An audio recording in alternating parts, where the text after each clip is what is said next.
Hi, this is Natalie Hoffman of FlyingFreeNow.com, and you're listening to the Flying Free Podcast, a support resource for women of faith looking for hope and healing from hidden emotional and spiritual abuse. Welcome to episode 52 of the Flying Free Podcast. Today, Becky and I are going to be answering 4 listener questions. And we got these questions, they're not recorded. We got them from the Flying Free Facebook page. So I just threw out this question and I said, hey, does anybody have any questions that they want to ask for the podcast? And I got tons of questions, so we had to pick 4 of them. So we did that, and we're going to answer those questions today. And if you are not familiar with the Flying Free Facebook page, just go to Facebook and search Flying Free up in the top, and you will see it. It is a public page, so just be aware of that if you do decide to follow it. If you like it, or I think you can follow stealthily. I don't know. Do you know anything about that, Becky? I'm not really sure. I don't. I just know that if somebody is looking to find what you're writing, you don't post.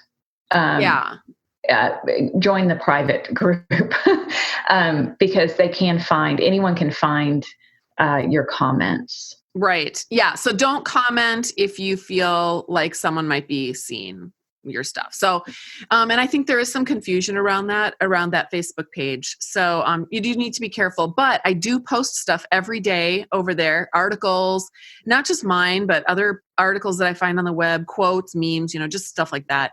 And once in a while I ask a question and I get feedback from people that are over there. So, yeah, if you want a private It's one of my top pages. Oh, well, thank you. It's I was going to say it's one of my top pages too, but yeah, I have to manage it though. Actually, it is one of my top pages because I get to talk with the people over there that are my kindred spirits. And that's who's over there. It's just, awesome. It's an amazing group. But you have to be careful. If you want to be in a private group, Becky just mentioned, I don't have a private Facebook group anymore. I do everything in a private forum, community forum. It's locked on the locked membership site, and you'd have to join the Flying Free Sisterhood to be part of that. That is going to be opening up again at the end of February. So if you're interested in learning more about that group, go to joinflyingfree.com. And you will get all the details. Like, it answers tons of questions. It gives you a bunch of people who have been part of that group for a long time and what they think about it. There's even some video testimonies there because we got a bunch of us together last spring. We're going to do it again this year in North Carolina. And so I was able to interview some of those women in person. Super fun. And that video is on that page. So all the information that you need, as well as a link to sign up to get on the waiting list. And if you're on the waiting list, then that just means you'll get an email from me when it opens up again. It usually just opens up for 3 or 4 days at the most. And then we're going to be closing it back down again so that we can just really focus on the people that are new. Okay, but let's get started with our questions. Here's the first one. Are you ready, Becky? Yeah, I'm ready. All right. Since a lot of abuse involves financial abuse, lots of us are short of cash. What are some good low-cost ways that a survivor can move forward in the healing process? For example, they don't have money for counselors or therapists or even the Flying Free group. Okay? Yeah. So I would say, first of all, it's priorities. So I know we are all tight on cash. It doesn't matter kind of what stage of life you're in. It just seems that it's just expensive these days. But I think I would ask the question to myself, is there a resource that I'm already interested in, like the Flying Free group? It would be for me. And okay, so I need so much a month. Okay. And then I would go look at my budget and I would say, okay, I can do one of 2 things. I can either increase income or I can decrease an expense. And that's the decision-making process. There are tons of resources on Natalie's website and on other websites. I really like the Think Differently Academy. They only have one free thing on abuse, but there's little things here and there that you can get as well. But to me, the most healing has come through friendships. And Yes. so, and they're all online. Because Wow. it's kind of hard to, strike up a conversation at the Kroger and find out that the woman behind you, went through the same thing. Right. And I was just going to give a couple examples, because I work from home, and my story was different than a lot of people. I had 5 kids in 7 years. My husband refused to work. My abuser, not my husband, my abuser refused to work. Mhm. And so I was left raising 5 kids, homeschooling them, and having to pay the mortgage and put food on the table. And so I always worked from home, but I remember one year, and I tell you what, I started simply. I started. I know coding and website designs, but before that, I was really good at baking. And so I went and I just on the computer, really simple, created a little flyer that said, because most women today that are working don't have time to bake homemade goods. And if you go to the store, a homemade cake is expensive. So what I did is I thought, well, I'm going to be the same price as the store. And I know I can make your margins on baking is incredible. And I didn't need a lot of money. I had slimmed down my budget to bare bones. So I went to every door in my neighborhood and I passed out my flyers and I started getting orders. This is back when we still had phones that had cords attached. But I would get the order, I'd get the date, and I could not decorate a cake. But boy, I could bake cakes, pies, and I started baking danishes and tarts. And, if anyone asked me for something, I'd be honest. I say, you know what, I haven't done that before, but let me give it a try and I'll give you half price, whatever. Wow. If you just need $20 a month for some incredible life-saving support, or $30 a month, that's one cake. It's literally 1 or 2 cakes. And so that's just a simple thing. Maybe you're crafty. Maybe you hate the kitchen, but man, you love the needlework. Or I know, because a lot of us women, we're stay-at-home moms. And then like my girls, of course, they're younger, so they're doing more of the modern stuff. I used to needlework. They're doing more of the looming and creating those wall arts with fabric and stuff. And but guess what? It doesn't take long to make $20 or $30 a month to put towards a counselor or an online support group. If you're wanting a counselor or a therapist that's like one-on-one in person, $40 to $100 an hour, that's going to take a little bit more effort. And then I would also say, when your friends say, what can I get you for your birthday? Or what can I get you for Christmas? Or your family does, say cash. Say, I really would like to go to therapy this year. I would like cash so that I can pay for that. And then you put that thing away in a little cookie jar and you go hire a therapist. So there's lots of ways you have to be creative, but listen, we are creative. We have navigated abuse for years, and that causes us to become so skilled. We are creative. We can see things from different perspectives. We're go-getters. So if you really, really want to move forward in the healing process, just start getting creative. That was a beautiful answer. And there's so many, so I have so many things I want to piggyback off of that. I totally agree with you that friends are where it's at. And it's such a bummer, because when you go through this, especially when you start saying, okay, you start talking about separating, or which I probably don't recommend that you do until you're ready to do that. But your friends your super religious friends will start to abandon you. And, Right. and a lot of us lost a lot of friends. You said most of your friends now are online. Most of my friends are online too. I have a couple of local friends, but. And the friends that I have locally, except for one, do not understand. And that's part of healing, I think, is when somebody understands you. And a person who has had an amazing husband her whole marriage, who's never wanted for anything. She's never had a financial struggle. She's never had a sickness struggle, or they just don't get it. And it's really hard to actually, you just don't get any support from that. Right. So I think what I actually am going to be talking about this, actually, by the time this podcast airs, it will have already been done. But at the time of this recording, I am going to be speaking next weekend at Bob and Polly Hamp's conference called Reclaim. And one of the things I'm going to be talking about at the very beginning is how to heal, imagine that when you're unhealed, you're like a ghost. You're kind of a faded picture of yourself. And then when you're healed, you are in full color. You're solid, you're multidimensional, you are living your life. You are who God created you to be. You are who God created you to be when you're a ghost, but you're not living in that reality when you're a ghost. You kind of allowed yourself to get faded. You kind of hid yourself. So the process of healing is coming to that place of actually becoming real. Okay. And part of becoming real is having somebody mirror what you've experienced. So when Becky talks about you need someone to who knows exactly what you've gone through, you need someone who can validate what you've gone through and say, yes, I know exactly what you're talking about. I went through that myself. And this is, and what you're talking about is real. You really went through that. Rather than, and what so many victims have experienced is they go and they tell somebody on the outside what's happened to them. And they are told exactly what their abuser told them. No, that's not a big deal. That's not really real. That shouldn't really hurt. That shouldn't bother you. And you need to. Why are you being so sensitive? Exactly.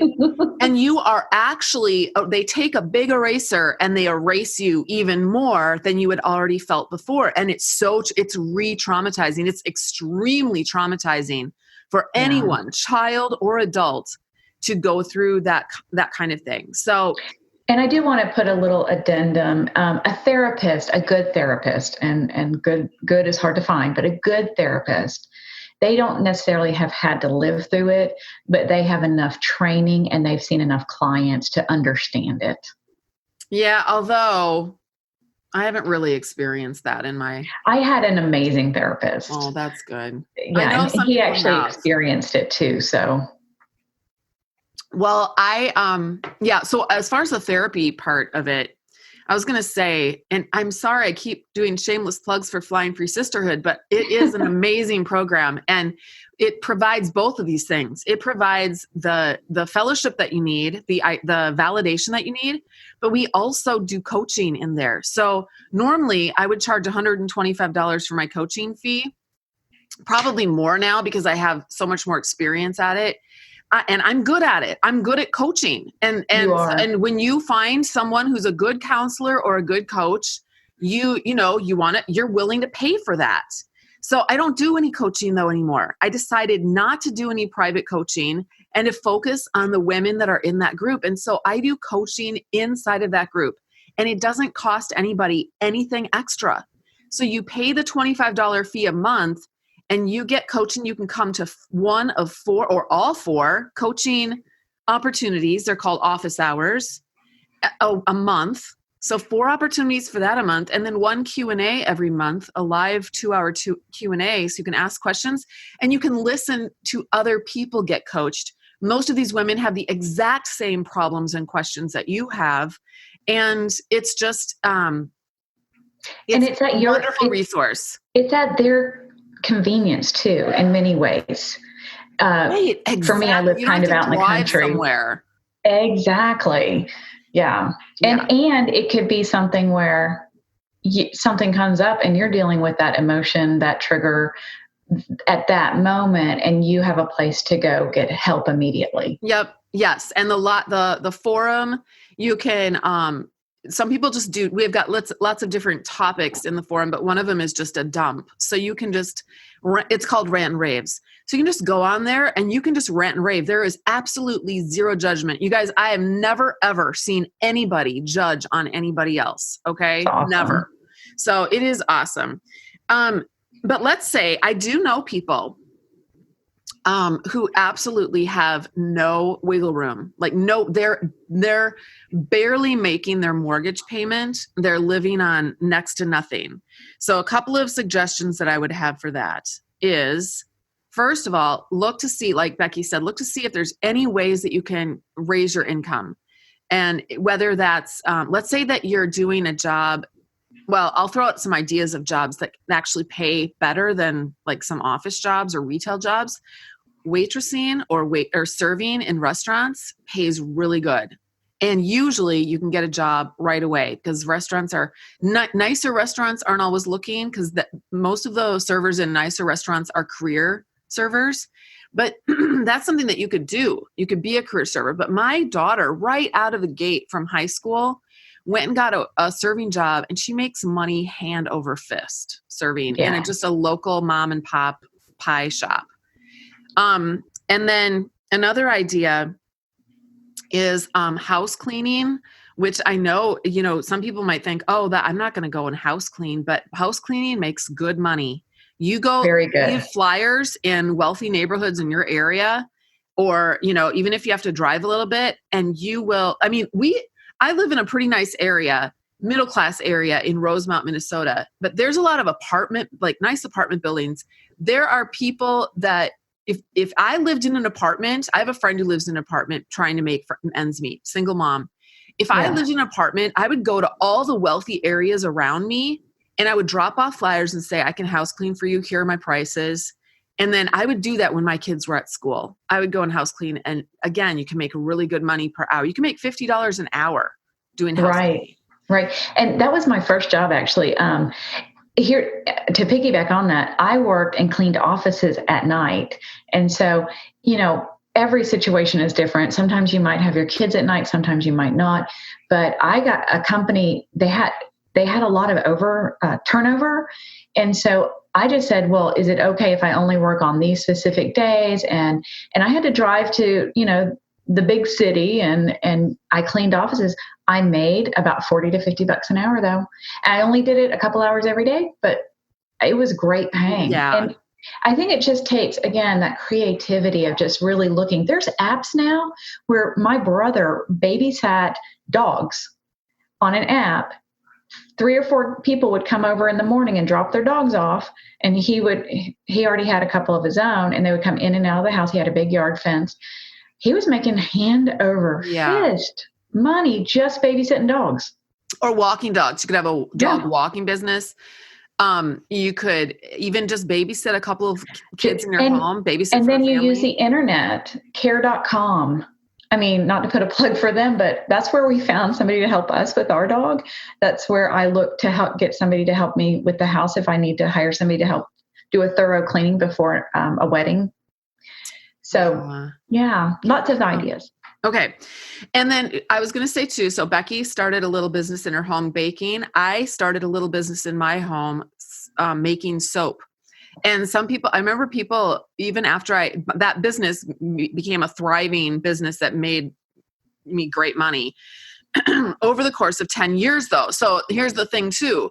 It starts in increments. It doesn't start big. You don't just jump in and go, oh, wow, I've got this great home business. It starts small and you work your butt off and then it grows. But I started and I didn't take any classes on how to make soap. I did everything on the internet.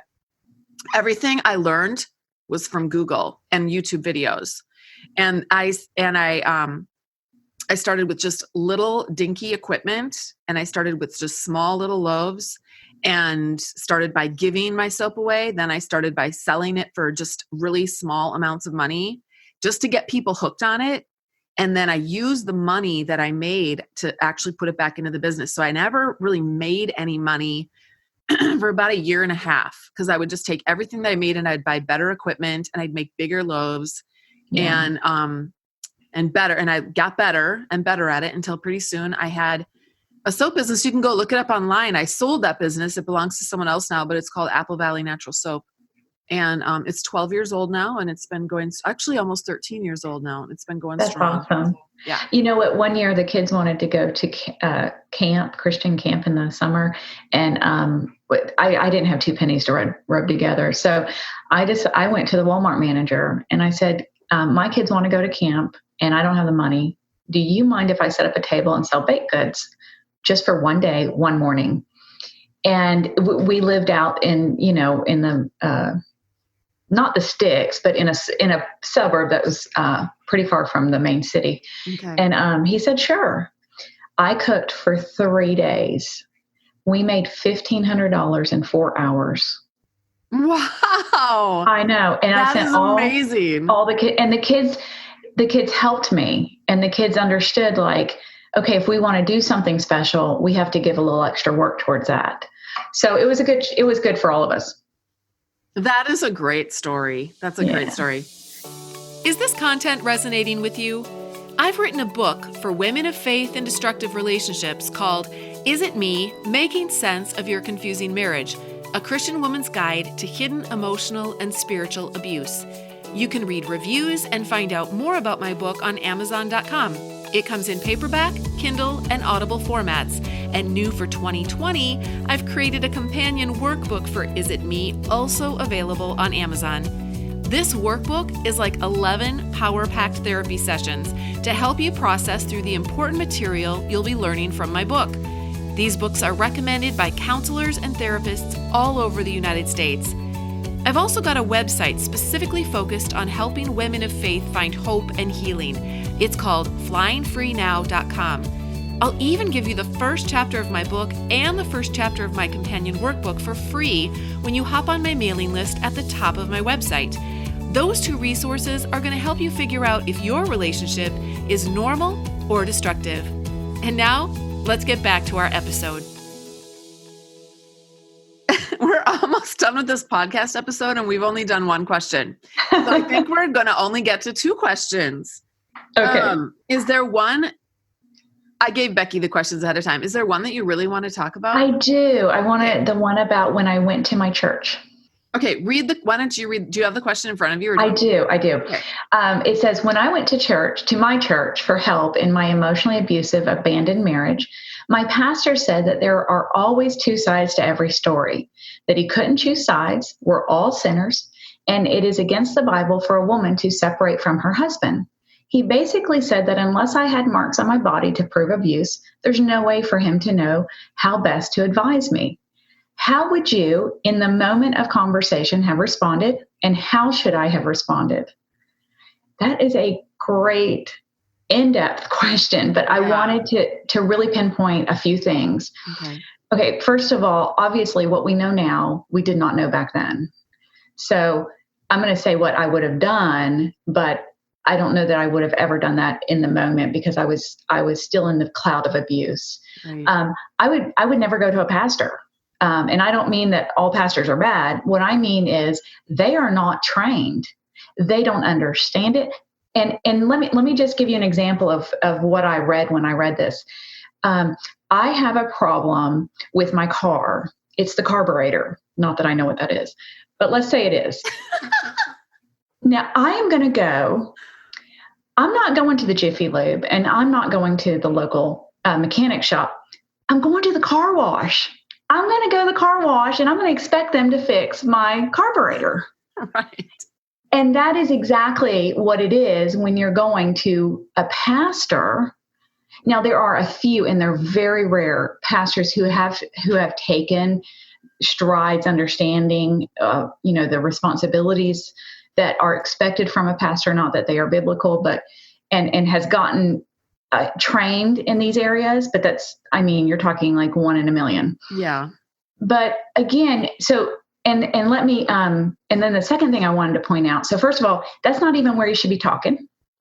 And then the second thing is, one of the things I read in the question is the assumption that for some reason that pastor has power over you. Right. If I come to Natalie, who's very skilled and trained in emotional abuse, and I ask her a question, none of us would think, well, she has the power to tell me exactly what to do and I have to obey it. Right. We would come knowing we're equals. Yep. But Natalie has more experience. She's wiser. She understands. She sees it from different perspectives. I'm coming to her to gather information so I can make an informed decision. It seems to me that we women think that somehow pastors and churches have this power to give us permission. And so when you're talking to your pastor next time, I want you to mentally think, I am equal to him. I am only asking him because he is more well versed. He has more knowledge. And what you'll find is you'll instantly go, wait a minute, no, he's not. He has no idea anything about what I'm talking about. So why would you go ask him? Why go to the car wash? Well, just the fact that they would say, you don't have marks in your body, so therefore you're not being abused. That just goes against all, he doesn't even know the beginning of what abuse actually is. So how can he possibly help you with it?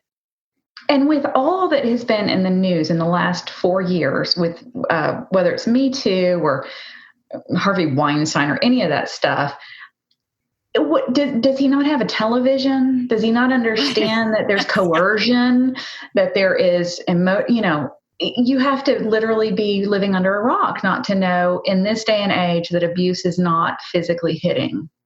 I work with women of faith who have experienced emotional and spiritual abuse. That's where all my research is. That's where all my work is. So, and I can tell you that emotional abuse is present in every other kind of abuse. It's present in sexual abuse. It's present in physical abuse. It's present in financial abuse. And spiritual abuse, you will always find spiritual abuse wherever anyone is using religion. This actually answers one of the other questions. So we won't bring up the question, but it actually touches on it.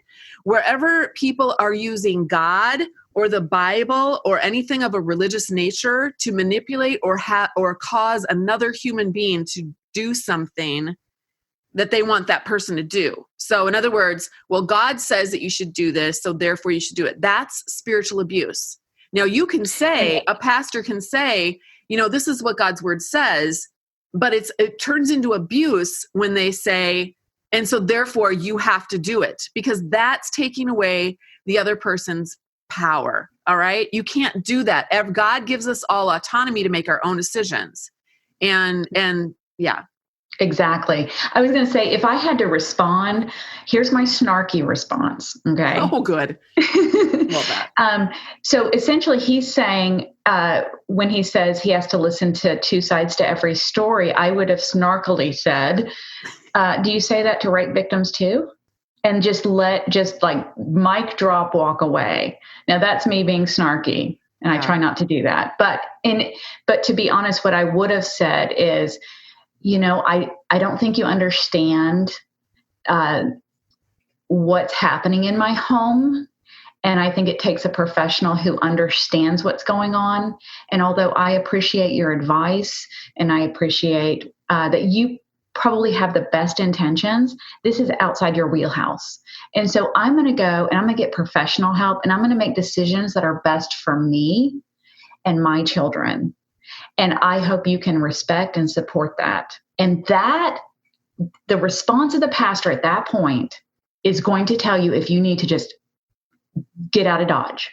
Because most of the time, men who believe that women are subservient, and one of the things he's saying is he does believe that women are second and that you have no autonomy. Yep. They can't handle it. So they're going to get angry. They're going to cause you other problems. And I've seen it time and time again. Pastors and men cannot handle, who have this belief system, a woman standing up and showing her autonomy. Yep. So when you show up and you're no longer opaque, like Natalie was describing, you're full color and you're telling them what you're going to do, and you're telling them where they are in your life, and they're not telling you that, that's when you're going to know, is this somebody I can really trust? Or is this something I need to get out of Dodge? Because a real man who is also a real person and real, like Jesus Christ, in full color and full multidimensional and no longer in his own shame, is going to embrace and love you in full color. Whether it's your pastor, your husband, your neighbor, they love all human beings in their full color. It doesn't matter if you have a penis or not. Okay. It doesn't matter how old you are. It doesn't matter what your social status is, or what your financial status is, or what color you are, or what country you come from. They will embrace other human beings in their full color. And that's when you know you're safe. Because they think at the end of the day that we're all equal, that they are no better. Exactly. So a man who says, I have to hear both sides of the story, and it's against the Bible for women to separate. And I could go on and on about how this man probably has never actually read or study the Bible in any way, shape, or form because it's such a surface reading. Yeah. But no, they believe that they have the right to power over you. Yeah. And that is not Jesus. That's right. The other thing too, I think this isn't something that I would say to that pastor, but I think we all need to understand, well, I guess you could say this. There are two sides to every story, but when you have an abusive situation, I mean, you could say this, you could say, you're right. There are two sides. In an abusive relationship, one side says, I'm being hurt. This person is hurting me in different ways. And the other side says, his story is, no, that's not true. Those are the two sides. So you have to decide which side you're going to believe. Which story are you going to believe? Because one of those, they're opposites. So they can't both be true at the same time. And that's what I think some pastors think, oh yeah, we can put those two things together and we can say, we can validate the woman. Oh yeah, I know you're really hurting. And we can validate the man. Yeah, you probably didn't mean so, but here's how they put it together. You really didn't mean to hurt her. And you're taking it a little bit too far and getting too sensitive and you need to kind of calm down. Because at the end of the day, they really believe, and when you look at Christian counseling, educational materials and books, they come in with two flawed ideas. One, there's never a victim and a perpetrator. Both are wrong, no matter what. Both people are sinners, and so therefore they're both wrong. Yep. And then the second thing, and I just forgot it, but that would be the most important. I remember, and I've used so a rape victim is wrong a lot because that's the one that kind of stops people in their tracks when they say there's two sides to every story, or there's always, both people are always wrong. And then they say, well, you're talking about like somebody perpetrating a violent act upon somebody else. And I said, yeah, it's called abuse. And it's what I experienced in my marriage. It wasn't physical all the time. It was violating me internally. Yes. So anyway, yeah. Yeah. Well, anytime that anyone is being erased on a regular basis, that is definitely a violent violation, because being erased they're killing you, they're murdering you. And well, even the Bible said, Jesus said, if you hate someone, you are murdering them in your heart. Mm-hmm. That's what it is. They're murdering you in a way that nobody else can really see. And even the victim is not really even aware that they're slowly dying.